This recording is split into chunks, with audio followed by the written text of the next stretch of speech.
Remember a couple months back when there was this African American creator on here who basically said this? That the reason why immigrants, especially black immigrants, are allowed into the United States is because of the civil rights movement, and that because black people in the US did the work. Also, going so far as to say that the reason why black people globally have rights is due to the civil rights movement, as if the Haitian Revolution or African independence movements meant nothing, as if there weren't rebellions in our own countries before the civil rights movement, as if we were all scratching our peaches waiting for, Martin Luther King Jr. We were waiting for them. So black immigrants have been in the United States predating the civil rights movement. I don't know if you guys know this, but a lot of black immigrants went to the United States during slavery to be indentured servants. Like, they were literally there from the 1600s. And as time went on and the United States had vested interest in a lot of these countries, particularly Haiti, because Haiti was the richest French colony, which is why the Haitian Revolution was so important to black history. But due to slavery ending in the late 1800s, a lot of the black workers in the United States were actually black immigrants, especially from the Caribbean. Actually, during World War I and World War II, the United States recruited a lot of Caribbean people to fight in their wars. And of course, typically when this happens, there's this promise that once you fight for us, you can live in our country. And the same thing with Haiti. Once the US overtook Haiti in the early 20th century, then they started opening up the borders more to a lot of Haitian people. Why? For cheap labor. So a lot of us were in this country predating civil rights, typically as workers, because guess what? The reason why immigration exists is not because black people were marching and wanted more immigrants. This was not a goal of the civil rights movement. It's because immigration is a tool for capitalism. Immigration only exists to fill a workforce. When there is a significant labor shortage, immigration will increase. And that's why the 1980s had a huge wave of immigration in the United States and the UK. It's because they needed workers. So yes, the civil rights movement is incredibly important in black history. But once again, it is not everything. It is not the reason why black people abroad have rights. It is not the reason why black people are allowed in the United States. Please decenter African Americans and their activism from the entire world. Because once again, the majority of black people in this world are not African American. We do not owe the United States for our freedom. So please stop perpetuating these lies on TikTok just to get a one-up on everybody else. You are wrong! All of you are wrong!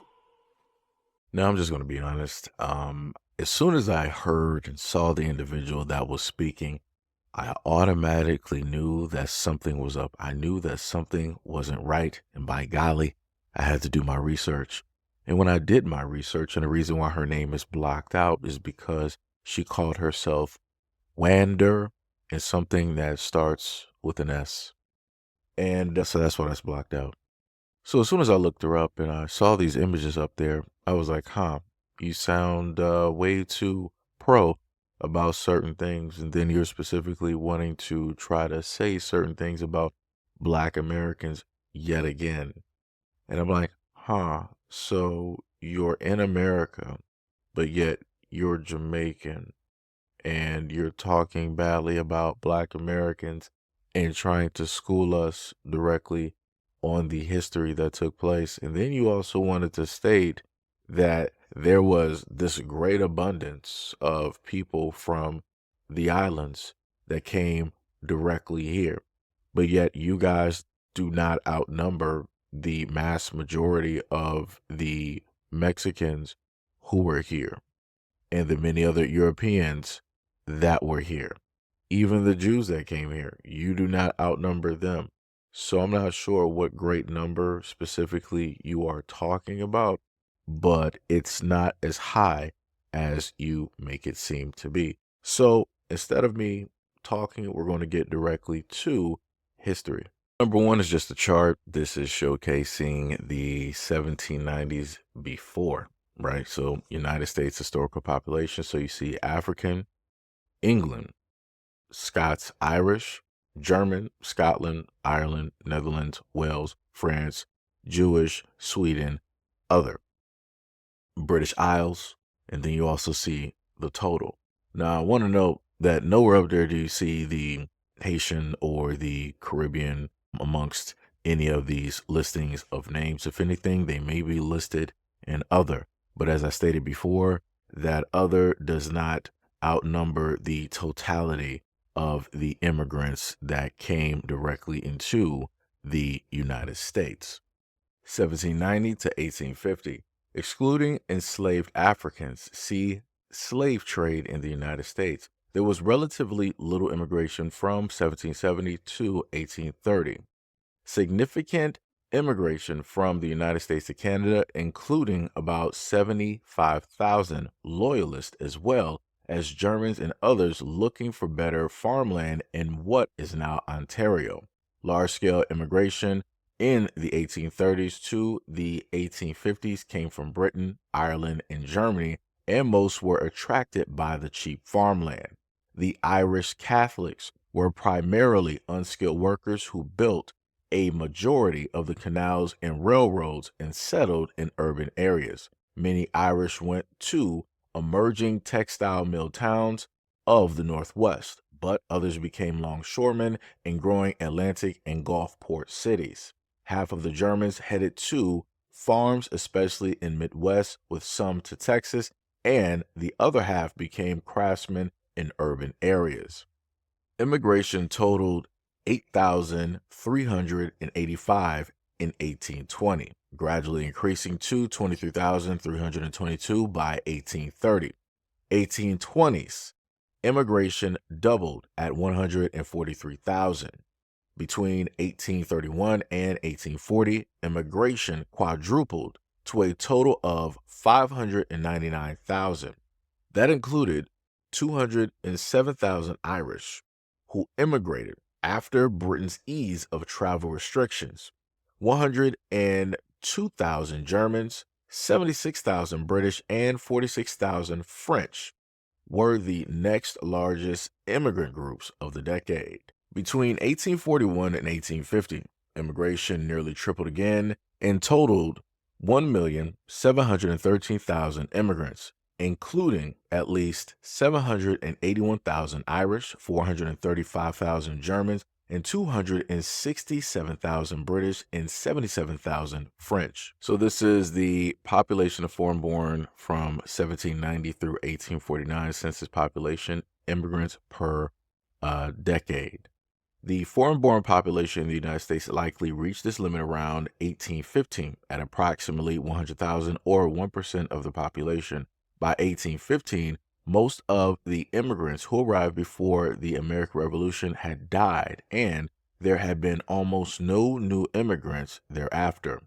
All population growth up to 1830 was by internal increase. Around 98% of the population was native-born. 1850, that shifted to about 90% native-born. 1848, the Treaty of Guadalupe Hidalgo concluded the Mexican War, extended United States citizenship to approximately 60,000 Mexican residents of New Mexico territories and 10,000 living in Mexican California. An additional approximate 2,500 foreign-born California residents also became United States citizens. In 1849, the California Gold Rush attracted 100,000 would-be miners from eastern United States, Latin America, China, Australia, and Europe. California became a state in 1850 with a population of about 1850 to 1930. 1850 and 1930, about 5 million Germans migrated to the United States. It peaked between 1881 and 1885, when 1 million Germans settled primarily in the American West.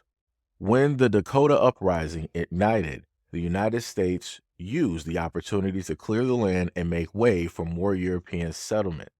Germans were significant settlers in Minnesota, with communities established in cities like Minneapolis and St. Paul.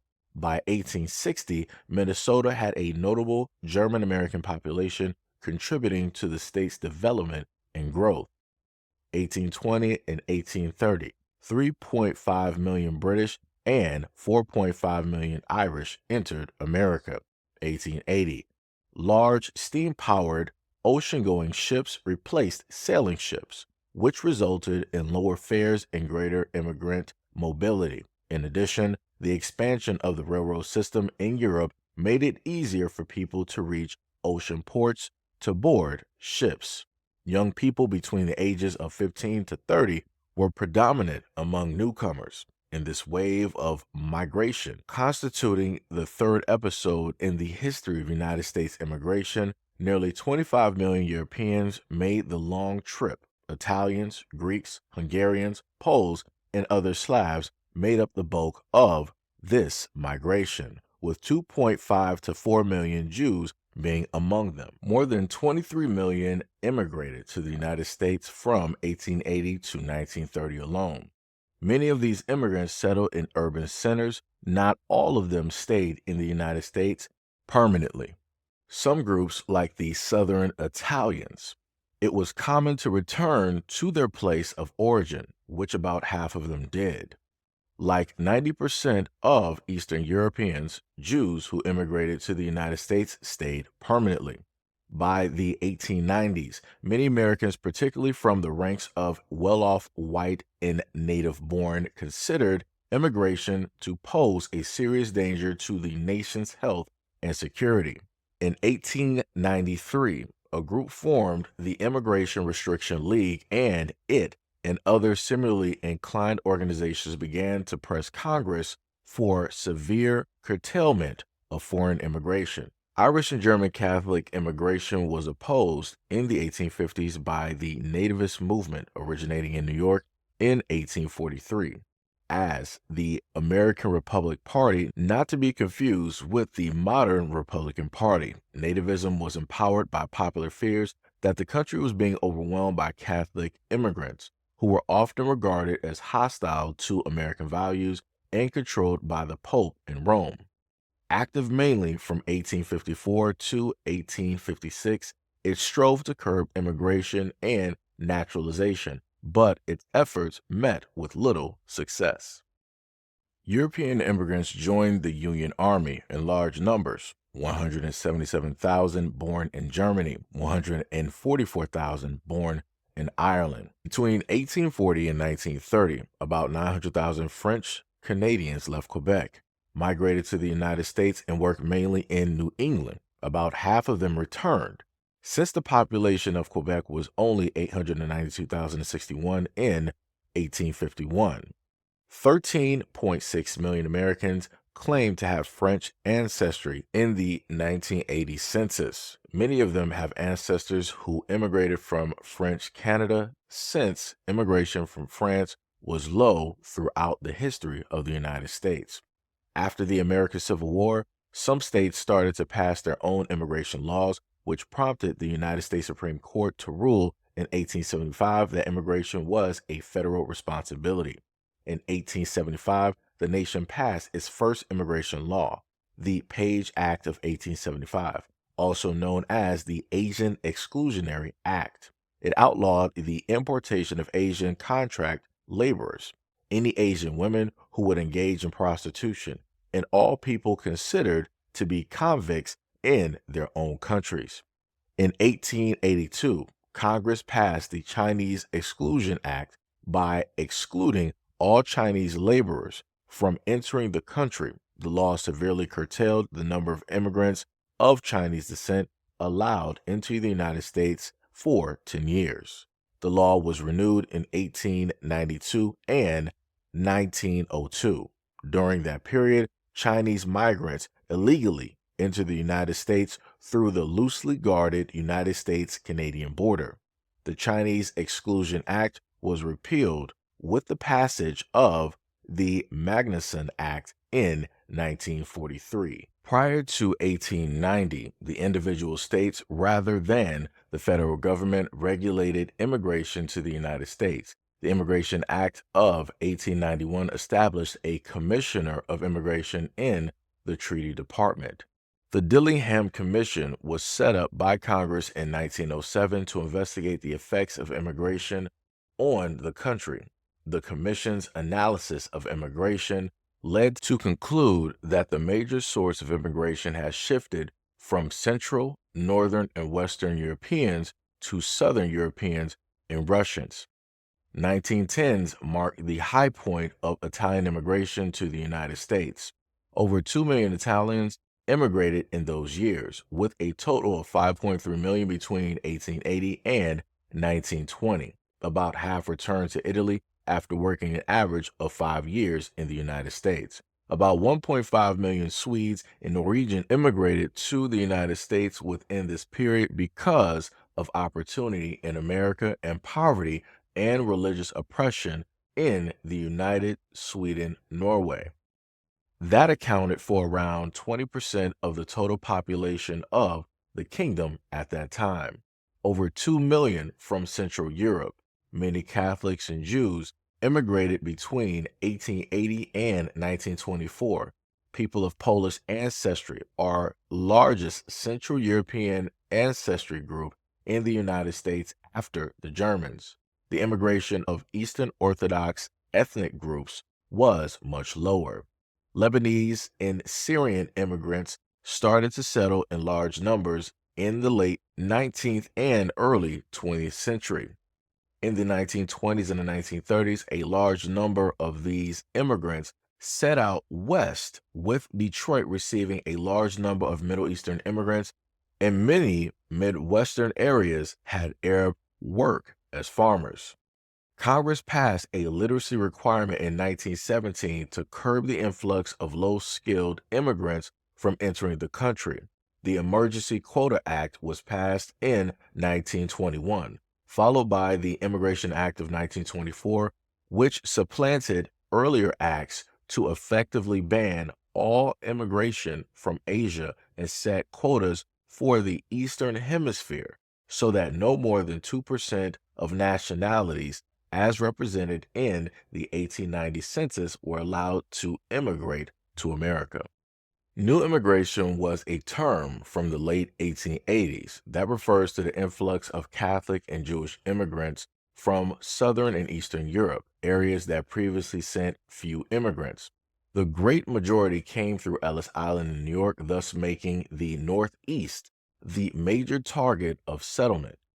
Nativists feared that the new arrivals lacked the political, social, and occupational skills needed to successfully assimilate into American culture. This raised the issue of whether the United States was still a melting pot or it had just become a dumping ground, and many old stock Americans worried about negative effects on the economy, politics, and culture. A major proposal was to impose a literacy test. In Southern and Eastern Europe, literacy was low because the governments did not invest in schools. 1920s to the 200s.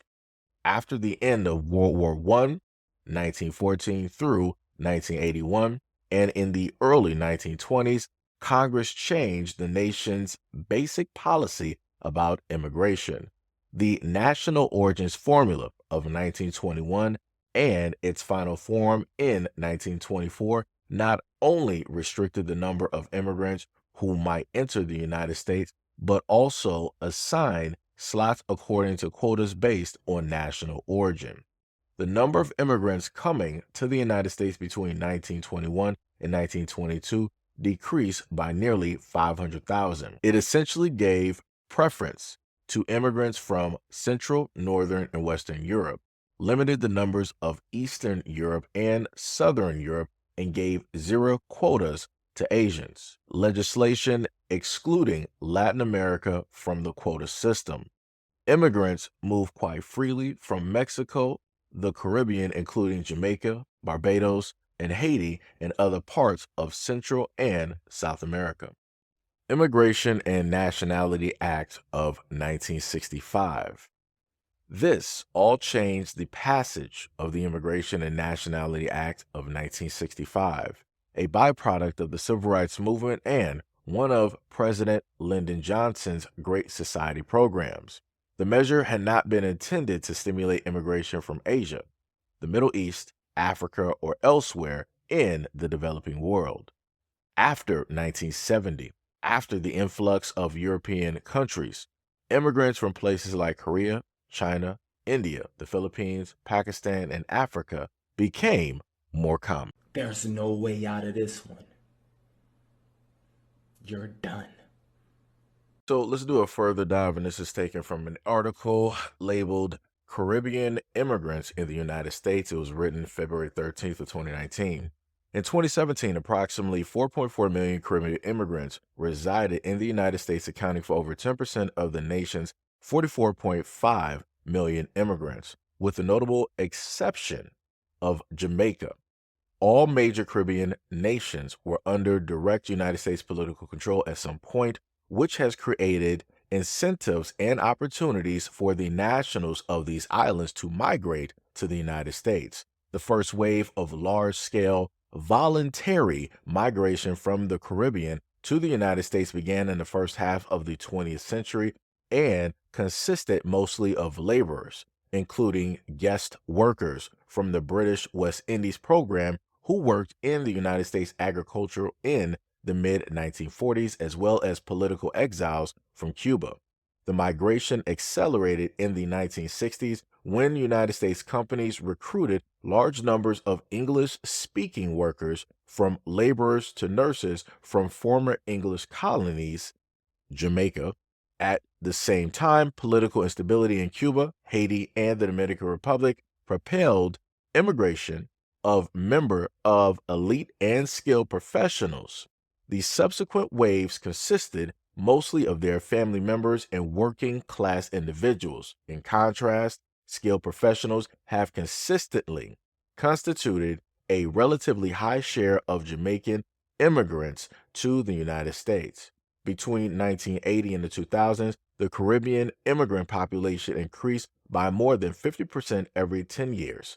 54% and 52% respectively, to reach 2.9 million in the 2000s. The growth rate declined gradually afterwards. From 2000, the population increased to 26% to 3.7 million in 2010 and grew another 18% to 4.4 million in 2017. So just by looking at this little bit of history, so we can clearly see that you may have been present, but you were not really a factor in comparison to the other groups of individuals that were already here and that were already coming here consistently. Even after different types of immigration reform that took place to stop the immigrants, to slow it down, or to make sure that certain types of immigrants would not have a high representation when it came to the United States. Again, you guys weren't a factor. You guys didn't come in realistically representation wise up until the later years. And we can clearly see that by the last chart that was thrown directly up there. I get sometimes that people want to hype up their own people. They want to hype up their numbers, but we need to base a lot of things directly in reality. That's clear cut what I read directly to anybody. Anybody can research this. Anybody can look these things up. Again, this is not me just stating whatever I want to state. This is history, a lot or some of which has been taught directly in the United States school systems as well. So I'm a little bit confused on somebody who is in America, right? And they are born and raised, I guess, from Jamaica, and they have an American passport and yada, yada. I'm a little bit confused on how you didn't do any type of work, any type of studying, any type of research at all before you decided to put that video out there and state the things that you decided to state. And I'm going to make it very clear, because of the work, because of the dedication that enslaved Black Americans had to go through, it made it easier for other immigrants to come directly through and get the things that they want to get directly out of the United States. Because I want people to realize, if the United States is clearly focused on one group here, right, and they want to make sure to make tons of laws, they want to put them in jails, they want to put them in prisons, they want to make life as hard as possible. I'm talking about they're legally doing this, right? They're passing legislation, right? You got states that are getting and taking freed Black people, Black people have never been in slavery, and putting them into slavery because they want more workers so that they can get more money. If you had all of this going on, that means that everybody else was pretty much free to do whatever it is that they wanted to do. That means that the government was not really fixated and really focused as much as they were on Black Americans. So again, you're welcome. There's no other way to sit up there and put it. There's no other way to sit up there and state it. You would not be in the United States if it was not for Black Americans, especially if you are heavily melanated. You would not be here. Just to be real, just to be honest, you would not be here. You'll be back in your own country doing whatever it is that you guys normally do naturally in your own country, respectively. But anyways, let me know what you guys think about this video and everything that I stated in the comment description below. And as always, peace, love, and stay tuned for the next video.